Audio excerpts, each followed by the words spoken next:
Hi, I'm Councilwoman Valerie Cartright, representing Council District 1 here in town of Brookhaven. Hi, and I'm Councilwoman Jane Bonner, representing the 2nd Council District in the town of Brookhaven. And I'm Frank Rivera. I'm from Sarcoidosis of Long Island.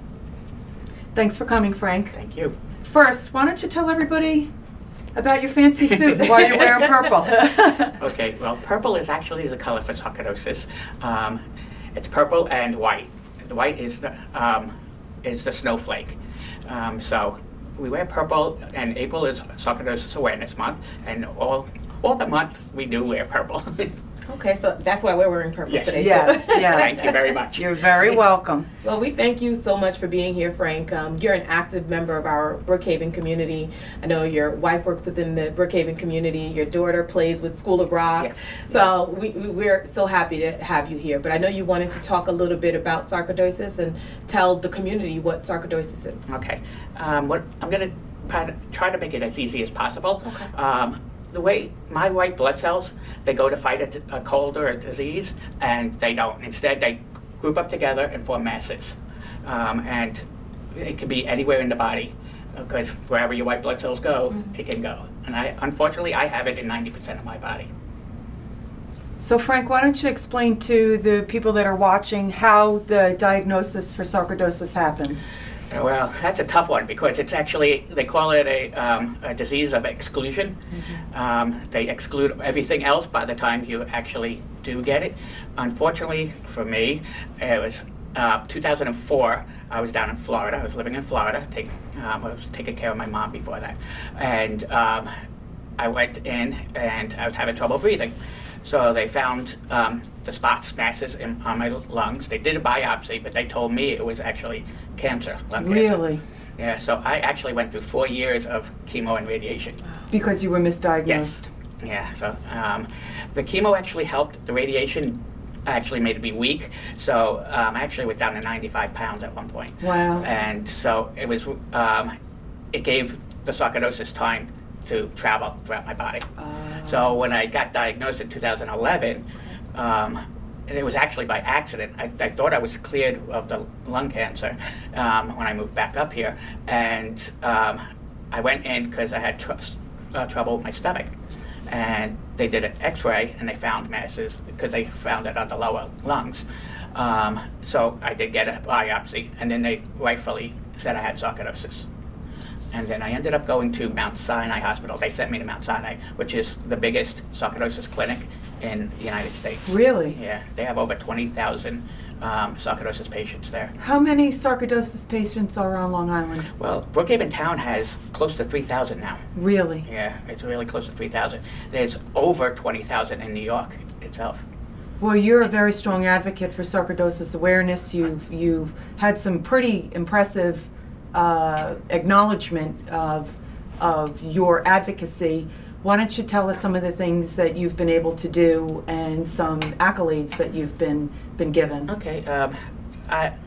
The way I started off Sarcoidosis of Long Island was because I didn't want anybody to be in the same position I was in, being misdiagnosed, or also feeling alone. Because when I first got diagnosed, I had nobody knew about it. Nobody talked to. So I wanted to make sure that they had that.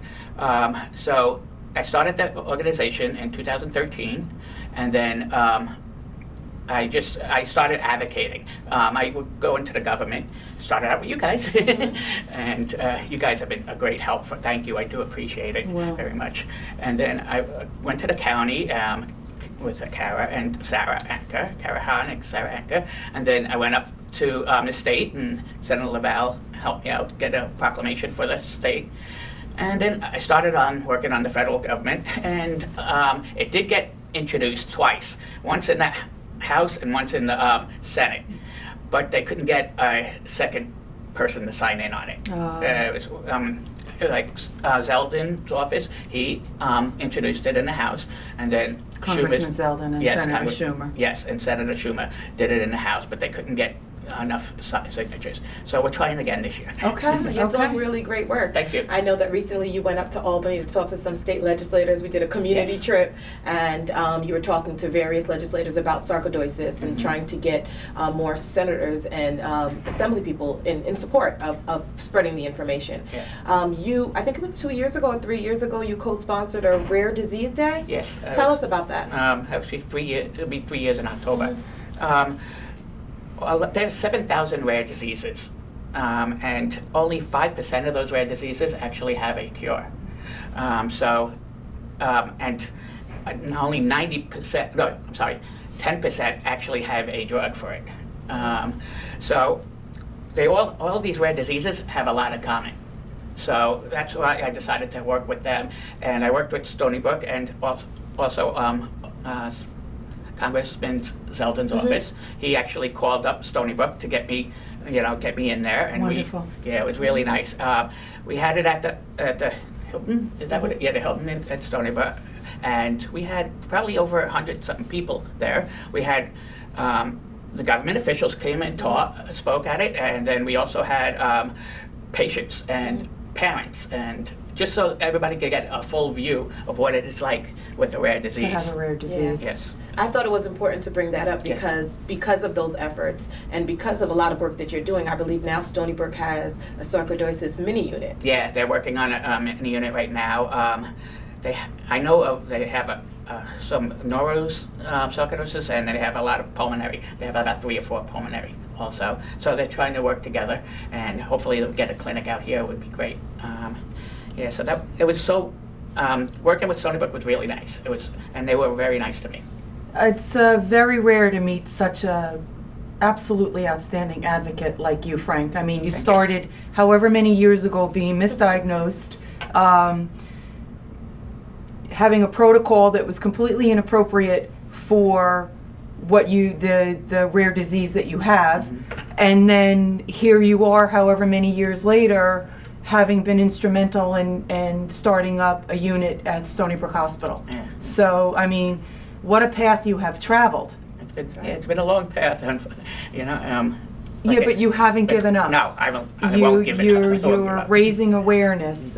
We're doing this for the residents in Brookhaven that might not know about this rare disease. And tell me some of the symptoms. Tell us some of the symptoms so people that are watching. They call it a snowflake disease because everybody has a different Are there symptoms. common symptoms though, or there's a few that... The oxygen levels, the first thing they check for in the lungs is your pulmonary function test, so that's your oxygen level. And then they also do a 6-minute walk, and if you can't finish it, unfortunately I can't finish it anymore. But those are the 2 main tests for the lungs. Neuro, it's really hard to test for the neuro. Because everybody is affected differently. Yeah, and part of it is like tremors. I mean, I have tremors, but that's from, unfortunately, the Parkinson's, but it made it worse. But a lot of people get tremors from it. They'll get it on their skin. They'll have little lesions on their skin, dark spots or something like that. And then, you get it on your bones, so you have arthritis. Okay. That's the for everybody I talk to that has it.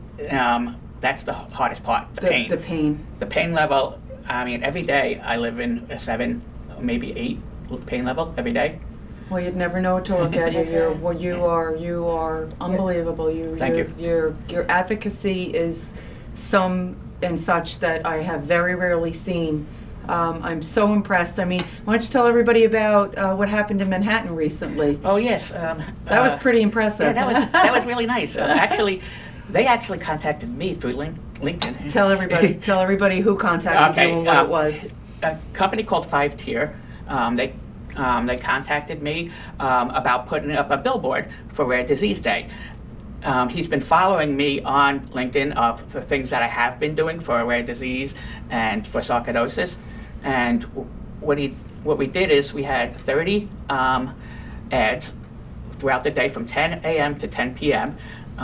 It was February 28th, so that's Rare Disease Day, and it was right in Times Square. So it was great. Amazing. It And was tomorrow- something to see. What's tomorrow? Tomorrow, we have another one going up tomorrow, and this is it's all sarcoidosis patients throughout the United that's States. Actually, we even have somebody from Canada actually even send an Wonderful. ad. So each Wonderful. one gets an ad for 15 seconds. That's great. Can you talk about the support systems that you've created for those that are diagnosed with sarcoidosis? Sure. I started a support group. It's actually at the hospital.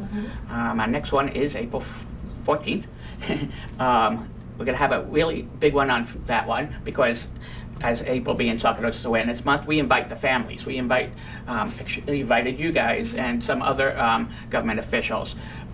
We invited a counselor, Debbie Knapp, she's coming over, and to talk about the mental health part of it because there is a big mental health problem with that. And then we other support is they call me all the time. I find them doctors. That's one of the big things I do for a lot of the patients is find them doctors. I actually found Senator Schumer's, she just left. Morgan Brandt was his aide, health aide. Her mother had sarcoidosis, and I found her a doctor in Washington.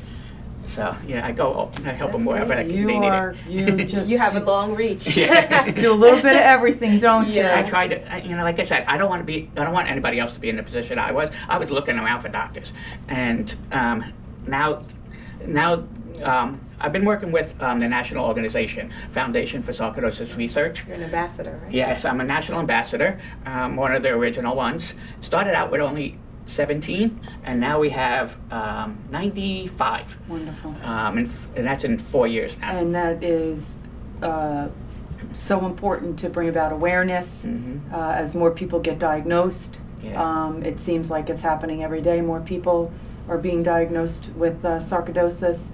You have some important events coming up. Why don't you talk a little bit about your events coming up? Okay. Because April is a big month. Yes, April's a big month. Like I said, we have the support group meeting on the 14th.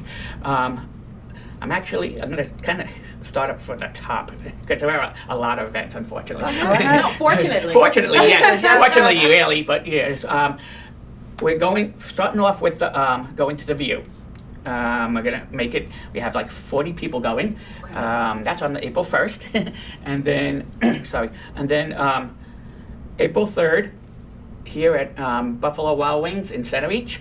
We're gonna have an event there. we'll Come on probably down. be We'll be there. Valerie and I go every year. And we're gonna try to raise awareness that way. It worked out really well last year, actually for the last 2 years, and he's been a great help for us. He's helping us with the walk that we're having also. When's the walk? The walk is April 20th. That's going to be at Heritage Park. In Mount Sinai. Mount Sinai. Called the wedge as well. Or otherwise known as the Wedge. Yeah, so this is our 5th annual one. Yes. So we've had 4 at Heritage and 1 at Stony Brook, and it's been very, I think a lot of fun. It's not just a walk. I call it an event. Yes. We have vendors there. We have raffles. We have. We're going to have actually the School of Rock is going to be there. The house band and the junior house band. Wonderful. Oh, will your daughter be playing? Yes, she will be playing. She's amazing. Yeah, I had to sneak it by her. But yes, they're going to play from 10 to 12, and the event is from 9:30. From 9:30 is registration, and we end at 12. 10 o'clock is the walk. So. And the Wedge has a has a paved walk around the whole park. Yeah, that- at 3. We usually do 3 laps. Okay. Or people who can't, they do as many. Do what you can. Yeah, do what you can. Do what you can. And there's always fundraising opportunities because there is an expense that comes with all your advocacy. Yeah. So we will provide opportunities for the viewers to see with flyers and an email address to get more contact for all your events coming up, Yeah. And they can and just- for donation opportunities as well. Yeah, they can go on to my website. It's www.sarcoidosis,